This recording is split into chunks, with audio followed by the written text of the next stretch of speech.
Joe. Hello, Phil. How you doing, buddy? Doing very well. How are you? Couldn't be better. You know, Phil, these sessions we have, I thought we was gonna do them once a week, but it seems like it come around about every 3 days, doesn't it? It comes around pretty quick. It sure does, doesn't it? Yep. Enjoying them. Yes, we do. Yes, These we are do. Jesus's encounters with different people. And of course, he's running headlong into the Pharisees in Every each time, one of them. yeah. And it's neat the way the author of these studies pulls out different things and, You know, no matter how many Just times you enjoy study a passage or read about a story, we've heard this thing sure, 20 times probably in our life. You find something new almost every time, don't you? yeah. Tonight's lesson is taken from John 9, and we see Jesus healing the man that was blind from birth. Mhm. In this encounter, the writer of the study, he talked about how he was administering an eye test, Yeah. and he found out that he really couldn't see very well. But he had come accustomed to it and gotten used to it, and I guess had squinted his way through to a point, and then he couldn't see. He said, I was just fine, but my eyes weren't. I remember that in my own life, around 40, getting to the point that I needed glasses. I knew my eyesight had been suffering, but just put it off as long as I could. Mhm. The writer of the study said when he put on the glasses, he saw what he'd been missing. So that's how we operate in the spiritual realm Yeah. sometimes, until we get our eyes opened. We can't see what's going on, what life is around us. And today we see an encounter with Jesus, and he happens by this man who was blind from birth. And as we get into the study, keep in mind that his opponents become furious with him. Part of those scriptures aren't in. I'll pull them up and read them, but there in John 9, he comes under the attack of the Pharisees again. But he evaded their attempt by leaving the temple. Let's get into the study. This guy is able to have his physical sight corrected, Right, but we're gonna see some more. right, more than that. Something more Something significant. more miraculous than that even. Yeah, It's chapter 9 of John, and verses 1 through 7 to start with. It says, as he was passing by, and this is Jesus and the disciples, he saw a man blind from birth. His disciples asked, Rabbi, who sinned, this man or his parents, that he was born blind? Neither this man nor his parents sinned, Jesus answered. This came about so that God's works might be displayed in him. We must do the works of him who sent me while it is day. Night is coming when no one can work. For as long as I am in the world, I am the light of the world. After he said these things, he spit on the ground, made some mud from the saliva, and spread the mud on his eyes.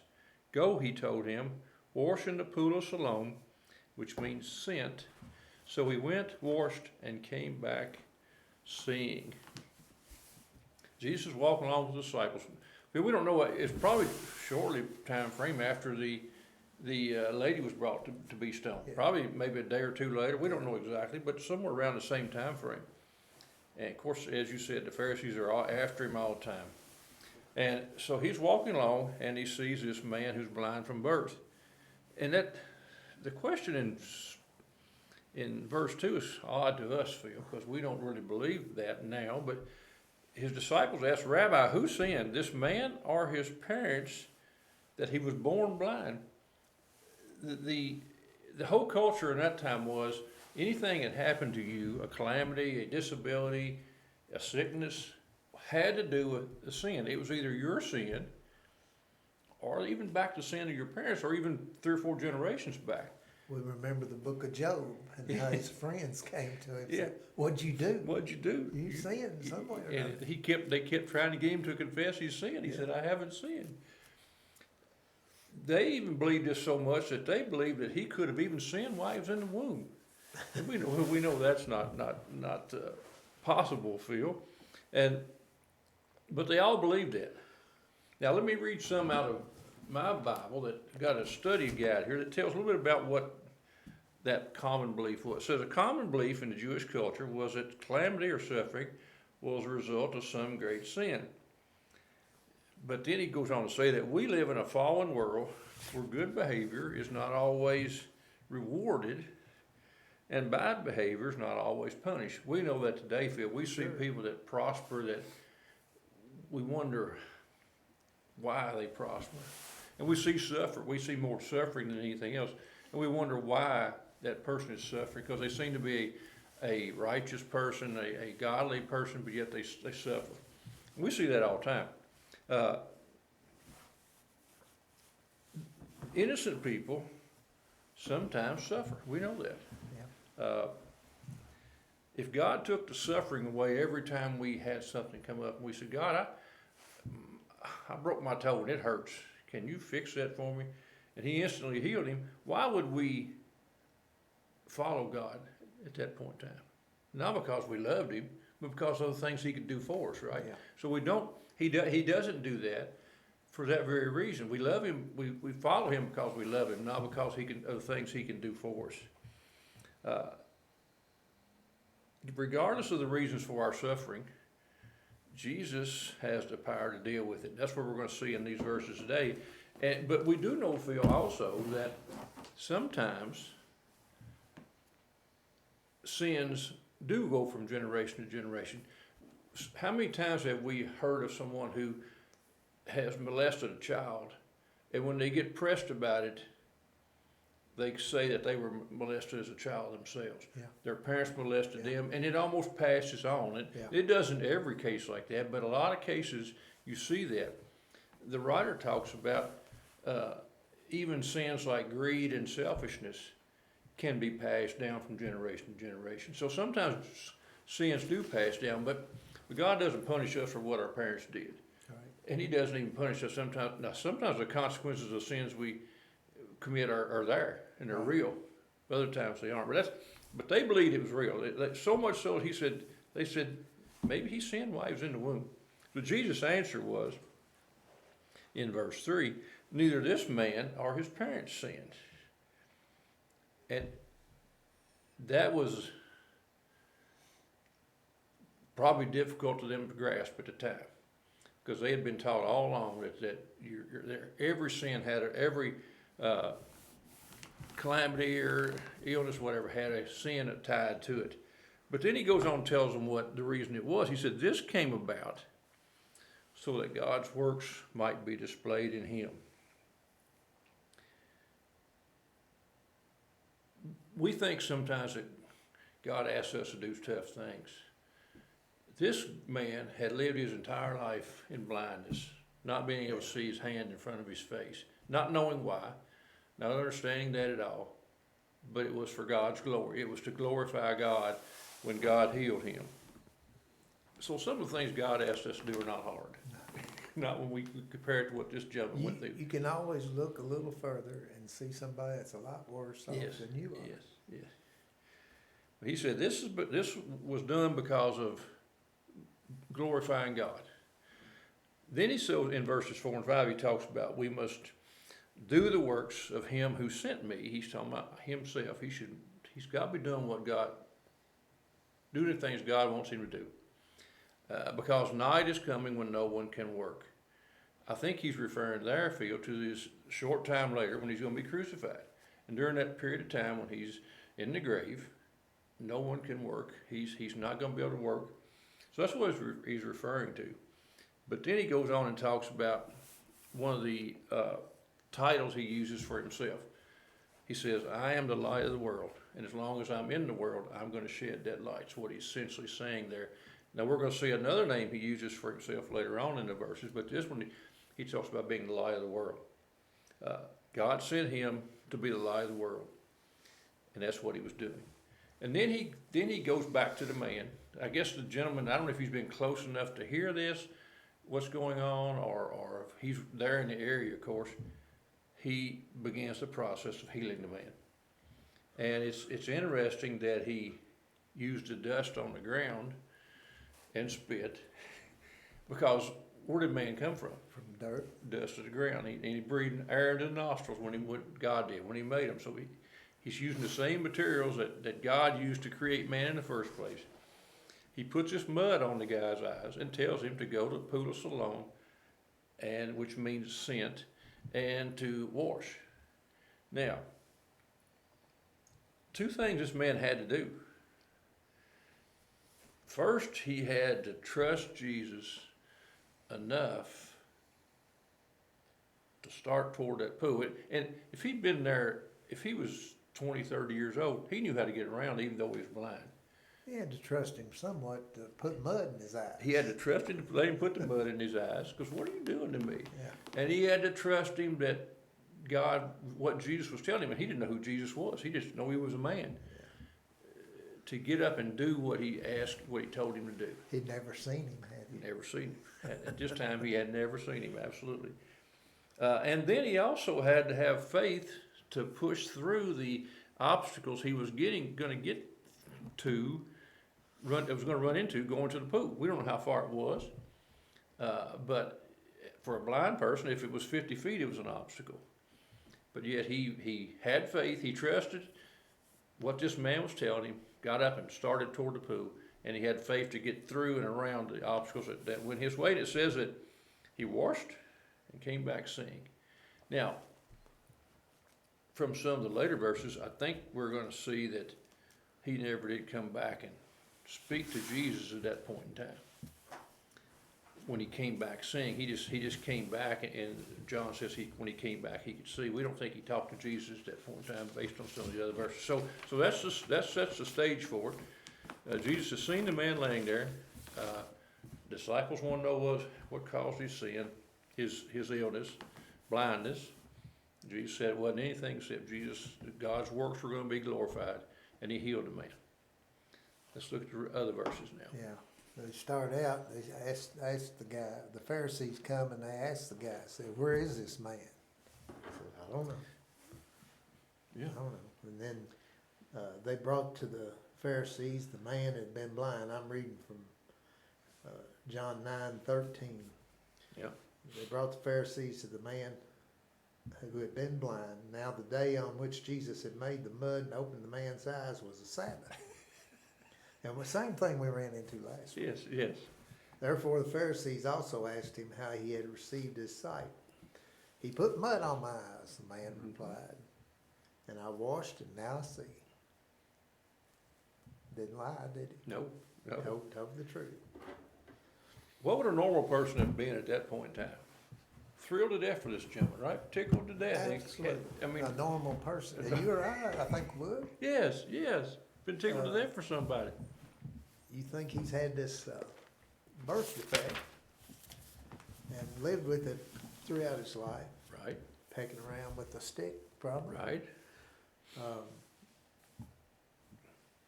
He goes on, and as the Pharisees press him, he gets a little irritated. I He think. does. He says, throughout history, this is in verse 32, he says, throughout history, no one has ever heard of someone opening the eyes of a person born blind. If this man were not from God, he wouldn't be able to do anything. So the Pharisees here again, they missed the point.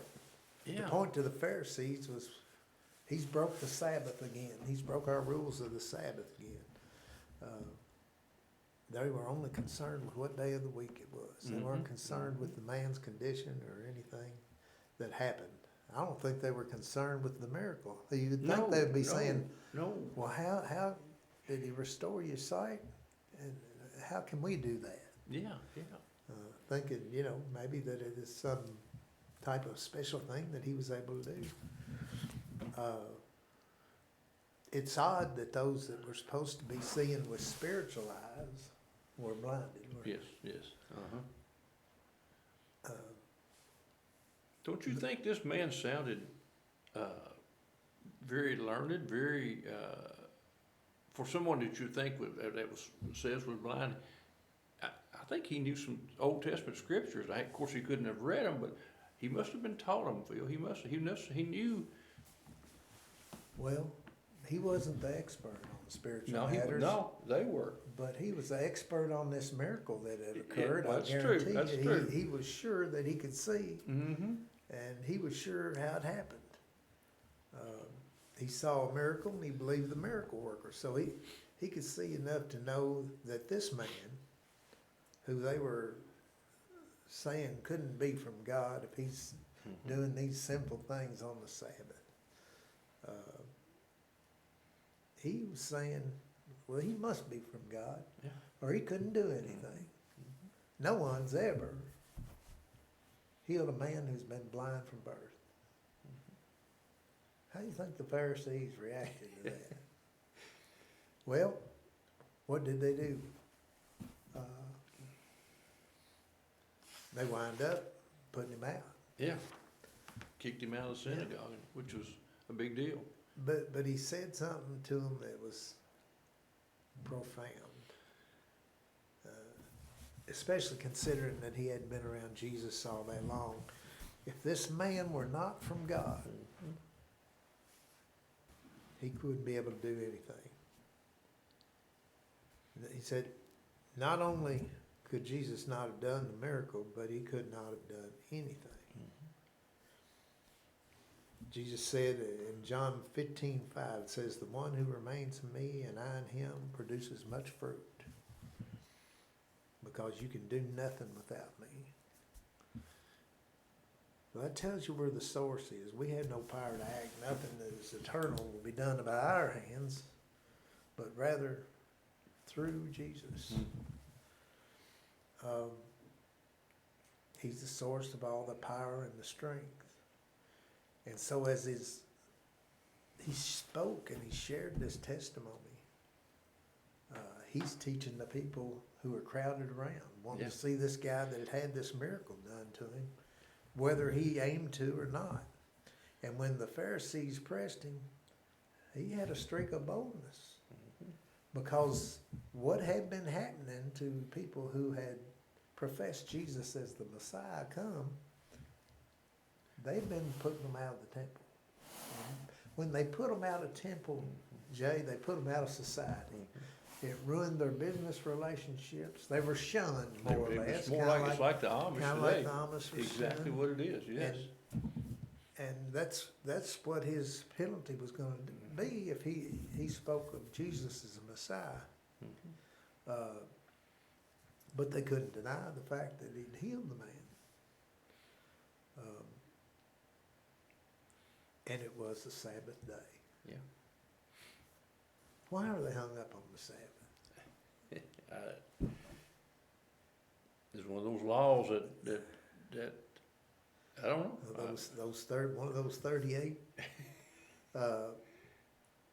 Sabbath laws that they invented and created, which kept people fearful of doing anything. And when you said invented, it's exactly right. They added to the law that God gave Moses. Yeah. And kept adding to it, and almost making it almost impossible, really impossible to withhold up all the laws. Well, in the verse between my verses and yours, they expelled him from the synagogue. Yeah. So Now, they punished the man. Yeah. They were consistent in their punishment. Now, his parents weren't as bold as he was. No. They talked to his parents about it, Yeah. and they They wouldn't. said he's of age. He's of age. Talk to him, He's of age. because they knew what was going to happen to him, but they didn't have the boldness as this man did, even though they had seen the change in their son. But they didn't have the boldness this gentleman had.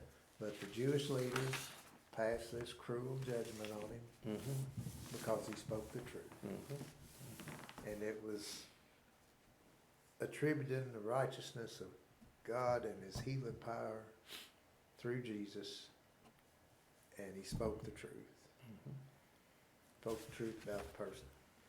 In the next verses, we see that Jesus opens our eyes to see about the truth in him.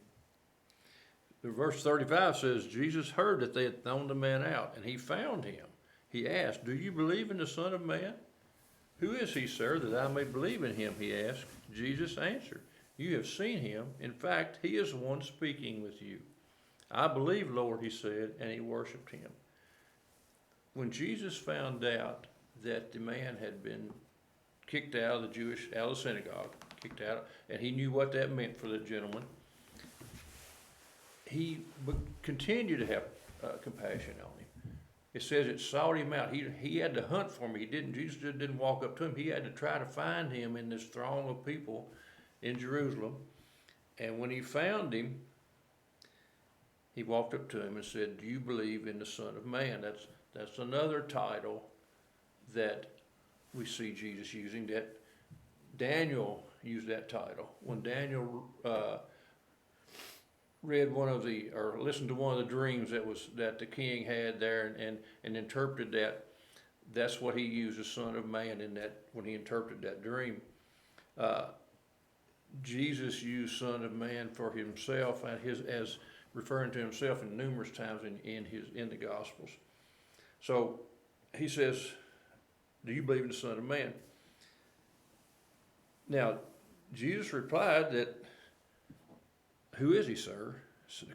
And he says in so many words there, "Yes, I believe, but I don't know who he is. But I will definitely want to follow him when I find out who he is." He didn't know his identity, but he had heard, I think he knew about the Old Testament scriptures to know that the Son of Man was another term for the Messiah. And the writer says that although his physical blindness had been healed, his spiritual eyes still hadn't been opened up all the way at this point in time. He knew about Jesus, he knew about the Messiah, he knew about the Son of Man, but he didn't know who he was. He thought he was some distant character that would come at some point in time. Jesus then takes it from that to being personal. Jesus said, "You have seen him. In fact, he's the one speaking to you now." Jesus brings himself right up close and personal with this man, just like he did Phil in last week's lesson with the woman. He got up, stood up, and spoke to her face to face. That's what he's doing with this man. He says, you know him, you've seen him, and he's the one speaking to you. At that point in time, Jesus healed his spiritual blindness. The man said, first off, we see that Jesus had cured his physical blindness. Now as I said, he opened his spiritual eyes so that he could see the Son of God himself, the Son of Man, as Jesus called himself. How did the man respond?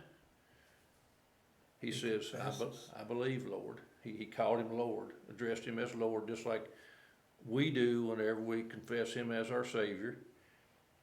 And he worshiped him. Two things that he did. He confessed Jesus as his Lord and worshiped him. And we don't know how he worshiped him. He might have fallen down on his knees. We don't know. But he confessed him and worshiped him. This man been seeing with his ears for his whole life. Yes. We don't know how old he was, but we know he was of age. Mm-hmm. His parents said that in earlier verses. We know he was of age, so he was at least 14, 15 years old. Right. And so I imagine when he came back there, he was looking for that man. Yes. The first thing he was looking for was that man that had healed him. When Jesus spoke, you think he recognized his voice? I think after a second there, Immediately. I think he did too. Because they tell me when someone is blind, their sense of hearing is increased. They use it to identify. Exactly right. I promise he. And we see then from the further scriptures that Jesus kept on opening the eyes of people who had been blind, spiritual blindness. It says in here that a lot of people started following Jesus because of this man, just like with the woman, it talks about that in the Bible too, the woman last week, but particularly this man. And we know that Jesus continues to open the spiritual eyes of people today. He opened our spiritual eyes when we accepted him as our Savior. And he's continuing to do that with people every day. When have you seen somebody ignore or reject a miracle of God? When you know. Well, a lot of times people say it's the doctors, it's the nurses, it's the medicine. To me, I believe that's the hand of God working through those things. Yeah. That's what I think it is. We had a lesson here, I think it's 4 or 5 weeks ago, where the author of the lesson was talking about his daughter that had been born Yes. premature, and Mhm. it really struck me Mhm. what he went through. You think he denied the miracle of God? I mean, the doctors told him they've done all they can do, Uh-huh. and that the child wasn't progressing. They couldn't do anything else for it. It's just a matter of time, is what they were saying. And I don't know. It's sometimes we're hesitant to ask God for only things that He can do. You know, isn't that so true? We is that lack of faith on our part? Well, I don't know. Somewhat, I think. Mhm. Maybe we don't want to be thought of badly because we ask the impossible and it doesn't happen. Mhm. But you know, He's in the impossible business. Yes. Yes. We've seen it time and again. Mhm. But you know, let's look at Brenda. I Mhm. mean, her diagnosis was, probably 9 months, Mhm. and she lived 11 years and, Mhm. and some odd through different interventions.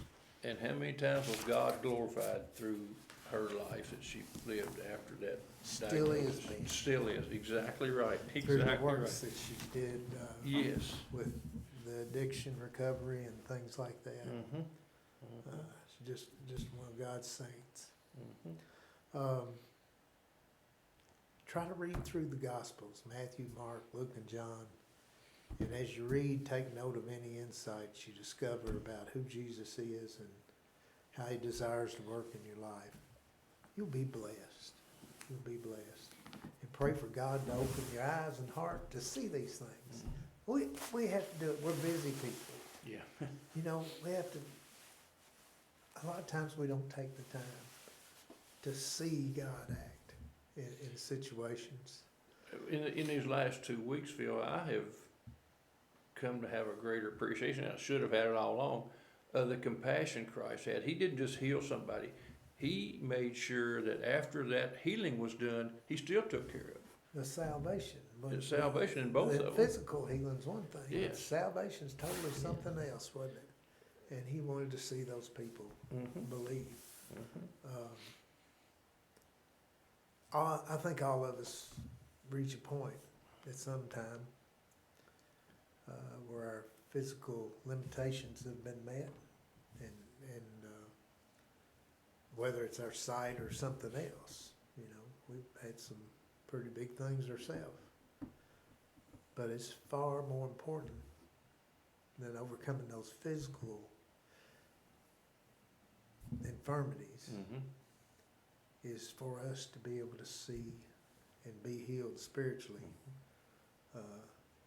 And for that, we need to turn to Jesus as well.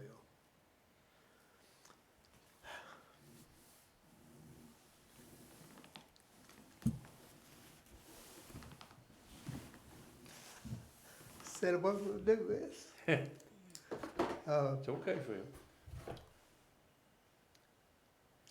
Chances are, neither you or I be here in the place that we are without Roy Lee. Yeah. Yep. Yep. Pillar in the community, pillar in the church for decades. Mm-hmm.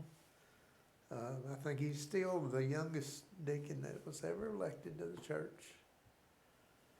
And fierce supporter of his family. Mm-hmm. And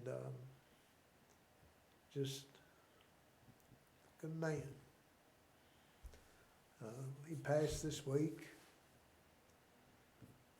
And leaves Maddie and Aaron and Lowell and Terry Neal. And I don't know how many grandkids he's Bunch. got. He had a bunch. Yep. Grandkids and great-grandchildren. And he'll be sorely missed. Yes. A personal story about him, Phil, if I might. Of course, when my dad died, I had two grandfathers that were still alive. And within 2 or 3 short years, both of them were gone. And that's when my uncles and Butch, my uncle-in-law, I guess you would say, stepped up. And all of them have been an influence in my life, none more than Uncle Roy. He asked me to help him with a tobacco crop one year, and you say, well, he just wanted you to help. No, I think he wanted to have an influence in my life, and he did. And throughout my life, him and I don't want to just say him and the other fathers or parents, Yeah. uncles, and in my life have been an influence. And there was other people in the church. Monty, Raymond Jenkins was a Sunday school teacher at that time. Raymond came to our house numerous occasions after my dad first passed away. And he didn't stay very long, but he came down to check on me. And we see that happening all the time.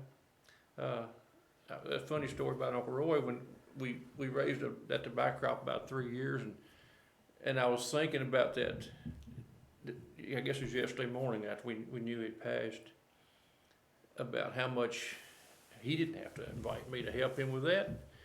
He could have done it by himself, but after I said, well, maybe after me spending about 3 days in a row on the bottom tier of the tobacco barn, I figured out why he wanted me there.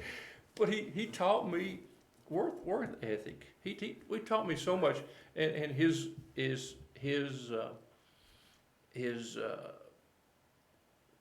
honor, not his honor, the way he worked in church, the things he did in church, Sunday after Sunday after Sunday, year after year after year, shows you that we should never stop. We always have something to do for God. We're presented opportunities to mentor people like he did. Yes. And I hope to grab every opportunity. And sometimes it takes from maybe your pleasures, maybe your vacation, maybe but God always provides time to do the things that you need to do. Yeah. But it's so important for us to take those opportunities to mentor our young people.